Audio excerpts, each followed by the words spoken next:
The World Food Programme is widely recognised for its ability to deliver food quickly in emergencies to some of the toughest and most remote places on Earth.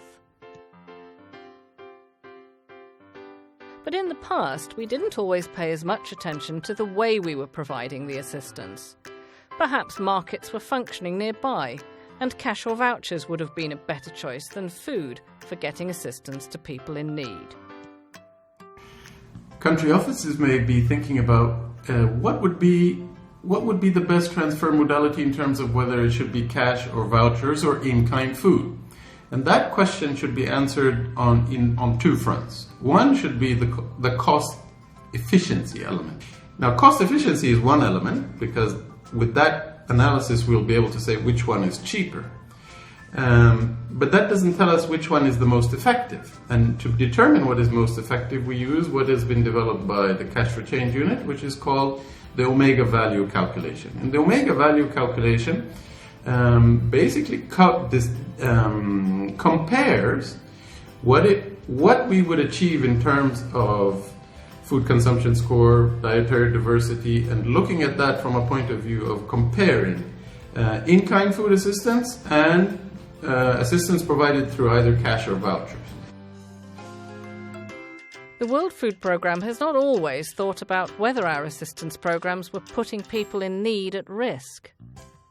Protection in WFP means to ensure that people, when they engage in our programs, are safe. And it means that we respect their dignity and the fact that they have rights. I think protection can sometimes seem abstract, but in reality it's very concrete in terms of the steps that we can take. And if we find that we are implementing programs in an area that is very insecure, we may want to encourage people to travel in larger groups, help them organize their travel to and from the sites. In some cases, WFP has made well-intentioned assumptions that did not turn out to be true, because we didn't fully understand the gender dynamics in the community.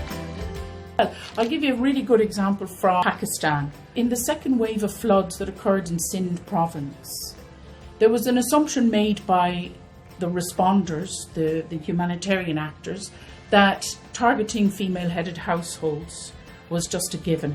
And they discovered that a lot of these female-headed households were receiving remittances from the cities, from their male relatives.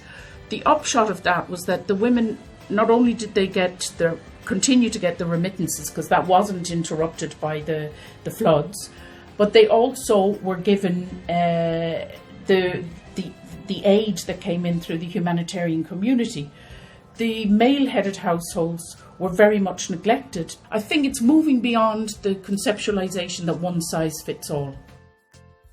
WFP also did not always think about how our assistance might exacerbate tensions between communities or lead to environmental damage. Conflict-sensitive programming is programming that looks at the context in which it operates and makes sure that WFP is identifying where it could potentially cause tensions between people, works to mitigate those tensions, eliminate them if possible, and also to look for opportunities where it might be possible to bring communities closer together and therefore promote a peaceful environment. It is also important that we think about the effects that our programming is going to have on the environment. For example, if we have a program which is distributing food which needs to be cooked, people are going to have to find a way to cook it. And if they're in a place where there's firewood available, they will go out and they will start cutting down trees. If they are forced to cut down trees for a long period of time in order to work with the assistance that we're providing them, this is going to cause land degradation. Many of these problems can be addressed if we take time to speak to the people we're trying to assist. Consulting with communities and really understanding what they need and how they see their situation. Communication, information provision, making sure that there's a really, a minimum level of information that we establish and that we stick to. And that's more than just when there's going to be a distribution. That we make sure that we routinely let people know who we are, why we're there, what our plans are, what they can expect from us, what their rights are, and complaints and feedback mechanisms. They're really your core kind of approaches. Doing emergency programme in the right way means tailoring responses to the context and ensuring the dignity, safety and rights of the people we're assisting.